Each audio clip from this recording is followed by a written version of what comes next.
కాదు, ప్రజలన్నీ గమనిస్తున్నారు. ప్రజలకు అన్నీ తెలుసు. మేము కూడా మంచిగా మీకు సహకరిస్తాం. మంచిగా మీరు ఎంపీ ఎలక్షన్ దాకా పొద్దుపడగలుగుతారు. మేము కూడా అన్ని చూస్తూనే ఉంటాం. ప్రజలు సరిగా ఎంపీ ఎలక్షన్లో అందరికీ ఎవరికి ఓటేయాలనో సరిగా బుద్ధి చెప్తారు. కాబట్టి ఏది ఏమైనా ఇంత పెద్ద ఎత్తున ఎస్టాబ్లిషన్ చేసి డెవలప్మెంట్ చేసి హైటెక్ సిటీ ఇవన్నీ కూడా చేసిరు. కాబట్టి దాన్ని ఖాళీ మీరు మెయింటైన్ చేస్తే చాలు. దాన్ని వీళ్ళు ఏం చేయవలసిన అవసరం లేదా. వీళ్ళు ఆన్లైన్లో నెలకు వీళ్ళు పైసలు వేసుకుంటూ పోతే చాలు. రైతు బంద్ వేసుకుంటూ పోతే అయిపోయి.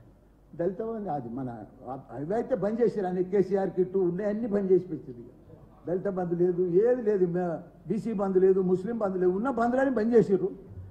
మీరు చెప్పిన 6 బంద్లే అవి వేసే చాలు. ప్రజలు సంతోషంగా ఉంటారు, హ్యాపీగా ఉంటారు. కానీ అవి కూడా వాళ్ళకి నమ్మకం వెళ్ళిపోయింది. వాళ్ళకి ఏమైపోయింది డౌటు, ఈ కొత్త అప్లికేషన్ నింపితే పాత రేషన్ కార్డు పోతుందని భయమైంది వాళ్ళకు.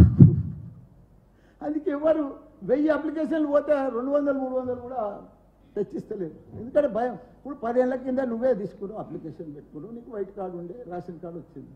రేషన్ కార్డు వైట్ కార్డు ఉంది. అప్పుడు 10 ఏళ్లలో నువ్వు ఇంత డెవలప్ అయినావు అనుకో, ఇంత ఇల్లు కట్టుకున్నావు, కారు మోటార్ సైకిల్ కొను. ఇప్పుడు దానిలో నింపితే ఆయన తుస్సుమంటుంది. 6 గ్యారెంటీలు రావు. ఉన్నది కూడా విక్తుంది, పాసది కూడా విక్తుంది. అదేదో ఉన్న కానీ పూసేసుకుంటే అదే ఇంకో కానీ పోయినట్టు. ఇప్పుడు అది ఆ ఫామ్ నింపితే అయిపోయా తుస్సు. అందుకే ప్రజలు కూడా భయపడుతున్నారు, చూస్తున్నారు, అబ్జర్వ్ చేస్తున్నారు, అన్నీ చేస్తున్నారు. ఒక ఊర్లో ఎంత అభివృద్ధి, ఎంత పంటలు, ఎంత లెక్క, ఎంత నీళ్లు, ఎంత పర్ఫెక్ట్గా అభివృద్ధి పరిపాలన, ఎంత అడ్మినిస్ట్రేషను. అది కేసీఆర్ అంటే వాళ్ళు జీర్ణించుకోలేకపోయింది. హైదరాబాద్లో సిటీలో కానీ కేటీఆర్ లేనిది కానీ అక్కడ కేసీఆర్ లేనిది కానీ జీర్ణించకపోతే గ్యారంటీగా ఈ పార్లమెంట్ ఎలక్షన్లో భారీ మెజారిటీతోటి మా మల్కాజ్గిరి మేడ్చల్ అయితే భారీ మెజారిటీ ప్రజలకు అర్థమైపోయింది. కేటీఆర్ లాంటి ఇప్పుడు మీరు అంటుండొచ్చు, కొందరు అంటుండొచ్చు, వీళ్ళకి బీఆర్ఎస్ పార్టీ ఢిల్లీలో ఏం పని, బీజేపీకే పని, కాంగ్రెస్కే పని. కాంగ్రెస్ తోటి బీజేపీ తోటి ఏం కొట్లాడారు, వాళ్ళు ఏం తెచ్చారు? వాళ్ళు బీజేపీ ఉందా? వాళ్ళు బియ్యం పంచుతున్నారు తప్ప, అచ్చంతలో పంచుతున్నారు తప్ప ఏదన్నా ఇచ్చిరా తెలంగాణ రాష్ట్రానికి? ఒక్క స్కీమ్ చెప్పు, ఒక్క ప్రాజెక్ట్ చెప్పు, ఏదన్నా మోడీ పేరు మీద ఏదన్నా ఇచ్చిరా? మన కిషన్ రెడ్డి ఏదన్నా తెచ్చిండా? ఒక్కటి చెప్పురు ప్లీజ్.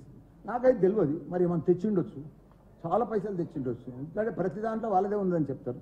ఒక్కటన్నా వాళ్ళ పేరు మీద 10 ఏళ్ళల్లా వాళ్ళు 10 ఏళ్ళు ఉన్నారు, మనం 10 ఏళ్ళు ఉన్నాం. ఒక్కటి వాళ్ళది అయిపోయింది. కాంగ్రెస్ ఉన్న రాష్ట్రాలన్నీ కొట్టుకుంటూ పోతేనే ఉన్నాడు బీజేపీ. ఇప్పుడు వాళ్ళకి మిగిలిన ఎన్ని రాష్ట్రాల్లో ఇప్పుడు 2. ఏదేది? కర్ణాటక, తెలంగాణ. మోడీ మన ప్రైమ్ మినిస్టర్ వస్తుంటాడు, 3వసారి ప్రైమ్ మినిస్టర్ అయినాక ఏం చేస్తాడో మీకు కూడా తెలుసు కదా. అట్లా ఇప్పుడు ఈ 10 ఏళ్ళు 3వసారి మళ్ళీ ప్రైమ్ మినిస్టర్ అయినానుకో, ఈ 5 ఏళ్లలో ఎన్ని రాష్ట్రాలు కొట్టుకొచ్చినాడు ఆయన? మీరు చెప్పకపోతే నాకు లెక్క రాదు, చెప్పా. 8 రాష్ట్రాలు కొట్టేశాడు ఆయనకి 3వ లెక్కన. కాబట్టి ఎవరి పరిపాలన వాళ్ళకి పర్ఫెక్ట్గా ప్రజలలో ఉండండి, ప్రజలకు ఇచ్చిన మాట నిలబెట్టుకోండి. తప్పకుండా మీరు బాగా సక్సెస్ కావాలని కోరుకుంటున్నాం. కానీ మిమ్మల్ని మంచిగా రిసీవ్ చేసుకున్నాం, మీకు మంచిగా సపోర్ట్ చేస్తున్నాం. కానీ మీరు ఈ మాటలు మమ్మల్ని మాట్లాడితే ఆ భగవంతుడే చూస్తాడు, ఆ ప్రజలే చూస్తారు. తప్పకుండా మీకు తగిన బుద్ధి చెప్తారు. జై తెలంగాణ, జై కేసీఆర్. ఇప్పుడు పార్టీ కార్యకర్తల తన అన్ని వ్యూలు తీసుకున్నారు అంత ఏరియాకి వెళ్ళి.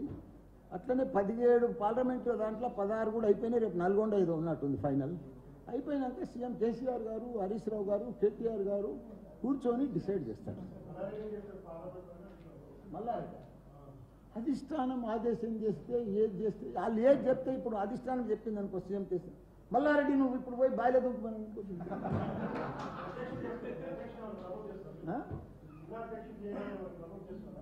జిల్లా అధ్యక్షుని అది పార్టీ కదనే.